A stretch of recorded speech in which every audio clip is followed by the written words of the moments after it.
আচ্ছা বলেন এখন। আমনে তো ভাইরাস আমনে খবর দিছে আমার ঘরটা দিয়া পানি পড়ে ও একটা প্রতিবন্ধী বাচ্চা লয়ে আমি থাকতে পারি না। তো আপনারা সহযোগিতা করার দরকার নাই, আপনারা একটা কাজ করবেন, আপনারা জাস্ট এই ভিডিওটাকে শেয়ার করে দিবেন যাতে কারো না কারো চোখে পড়ে এবং ওনার জন্য সাহায্যের হাত বাড়িয়ে দিতে পারে। আচ্ছা, আমি ভাইরাস না, জি আপনাকে যদি সহযোগিতা করে ইনশাল্লাহ আপনি দোয়া করবেন তো সবার জন্য। সবার জন্য দোয়া করব। সরাসরি এসে দেখে যাচাই করে আপনারা ওনার জন্য সহযোগিতা করতে পারবেন। কি করতেছেন আপনারা? আমরা ঘরটা দেন না পানি পড়ে মেয়ে ঘরে থাকতারে চাল নষ্ট হয়ে গেছে। জি পানি বাইরে পড়বার আগে ঘরে পড়ে ঘুমাইতে হুততে পারি না। এখন এটা কি আপনি উপরে দিবেন না? উপরে দিতাম। আচ্ছা এটা এখন রাখেন, এটা রাখেন, আপনার সাথে কথা বলি। হ্যাঁ আচ্ছা বলেন এখন। আমনে তো ভাইরাস আমনে খবর দিছে আমার ঘরটা দিয়া পানি পড়ে ও একটা প্রতিবন্ধী বাচ্চা লয়ে আমি থাকতে পারি না। তো এখন এই যে মেয়েটা প্রতিবন্ধী না? জি প্রতিবন্ধী, চোখকে দেখে না, মারতে পারে না, আটতেও পারে না, এই সারাদিন চেয়ারও বইয়া থাকে, খানিও খুঁজতে পারে না। আর এই বাঙ্গা ঘরটার মধ্যে বৃষ্টির পানিতে কষ্ট হইতেছে, কষ্ট হইতেছে, বাচ্চাটা লইয়া থাকতে পারি না আমি। প্রিয় বন্ধুরা আসসালামু আলাইকুম, আপনারা কেমন আছেন? আমি সাইফুল ইসলাম আপনাদের কাছে একটি ভিডিও নিয়ে আসছি। উনার বাড়ি হচ্ছে আমপাড়া, জাহাঙ্গীরনগর ইউনিয়ন, সদর সুনামগঞ্জ থানায়। এর ঘরে নাতনি, মা নাই, বাপ নাই। উনার এই প্রতিবন্ধী নাতনিটা নিয়ে উনি বসবাস করেন এই বাঙ্গা ঘরটার মধ্যে। উনি বৃষ্টির পানিতে প্রতিনিয়ত কষ্ট ভোগ করতে হয়। ঘরের ভিতরে বৃষ্টির পানি পড়ে, উনার এমন কোনো আর্থিক সঙ্গতি নাই যে উনি একটা ঘর বানাবে। উনি আমাকে খবর দিছে যে আমি জানে এসে এই পরিস্থিতিটা আপনাদের কাছে উপস্থাপন করি। তো আপনারা সহযোগিতা করার দরকার নাই, আপনারা একটা কাজ করবেন, আপনারা জাস্ট এই ভিডিওটাকে শেয়ার করে দিবেন যাতে কারো না কারো চোখে পড়ে এবং ওনার জন্য সাহায্যের হাত বাড়িয়ে দিতে পারে। তো আপনার এই ঘরটা তৈরি করতে কি দিয়ে তৈরি করতে চান, কিভাবে করতে চান বলেন?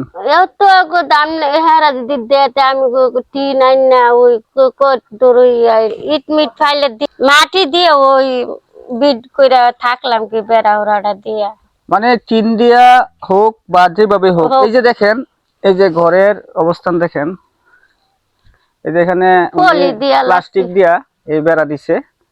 আর উপরে দেখেন, এই যে দেখেন এই প্লাস্টিকের এই কাগজ, পলিথিনের কাগজ দিয়া এই যে ছাউনি দিছে। এই যে একেবারে ভাঙ্গাচুর। আসলে এরকম অবস্থার মধ্যে একটা মানুষ কিভাবে বসবাস করবে আপনারাই বলেন। আমি তো দেখলাম যা অবস্থা। আপনার নাতনির চোখের দৃষ্টি শক্তি নাই, চোখে দেখে না, আর হাত মানে হাত একটু লাড়তে পারে না,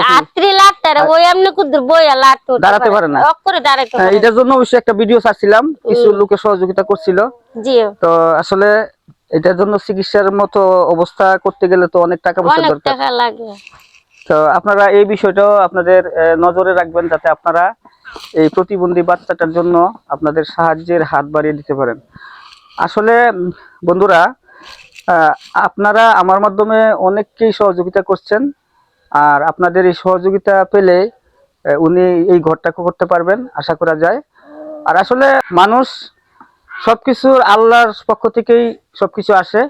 আল্লাহ যদি সহায় থাকে তবে কারো না কারো মাধ্যমে কিন্তু এই ব্যবস্থা হয়ে যায়। আপনাকে যদি সহযোগিতা করে ইনশাল্লাহ আপনি দোয়া করবেন তো সবার জন্য। সবার জন্য দোয়া করব।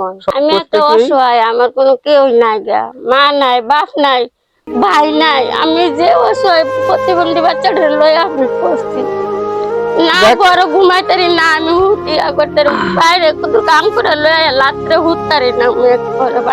যাক, চিন্তা করবেন না, ইনশাল্লাহ হয়ে যাবে। আমি বিকাশ নাম্বারটা স্ক্রিনে দিয়ে দিব, আপনারা খোঁজ খবর নিয়ে সরাসরি এসে দেখে যাচাই করে আপনারা ওনার জন্য সহযোগিতা করতে পারবেন। একজন মানুষ বসবাস করতে গেলে অন্তত একটা ভালো ঘরের দরকার। তো সেই রকম না হোক, আপনারা অন্তত কিছু টিন দিয়া হোক, টিন দিয়া হলেও যাতে এই ঘরটা তৈরি করা যায় সেই রকম একটা ব্যবস্থা আপনাদের মাধ্যমে যাতে আমি করে দিতে পারি। ইনশাল্লাহ আপনারা আমার এই ভিডিওটাকে অবশ্যই গুরুত্বপূর্ণভাবে দেখবেন যাতে আপনাদের মাধ্যমে এই অসহায় বোনটি যাতে একটি ঘর তৈরি করতে পারে, আর যেন ওনার মুখে হাসি ফুটে। উনি আপনাদের জন্য নামাজ পড়ে দোয়া করবেন। আসলে টাকা পয়সা ধন সম্পত্তি কারো চিরদিন থাকে না।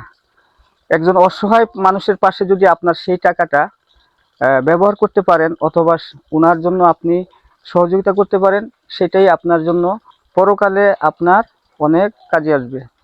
তো ভিডিওটা আপনারা বেশি করে শেয়ার করবেন, আর একটি ঘর যেন উনি তৈরি করতে পারেন।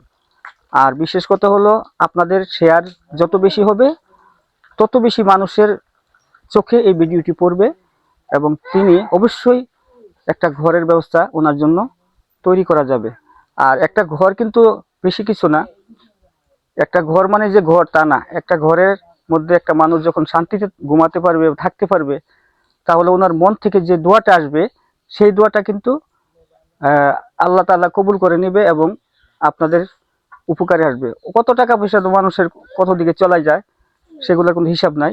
আসলে একটা রোগ হলে যে মানুষ কত লক্ষ লক্ষ টাকা চলে যায়, সেটা আমরা অসুস্থ হলে বুঝতে পারি। তো সেই দৃষ্টিতে আপনারা এই অসহায় বোনটির জন্য সহযোগিতার হাত বাড়িয়ে দিবেন।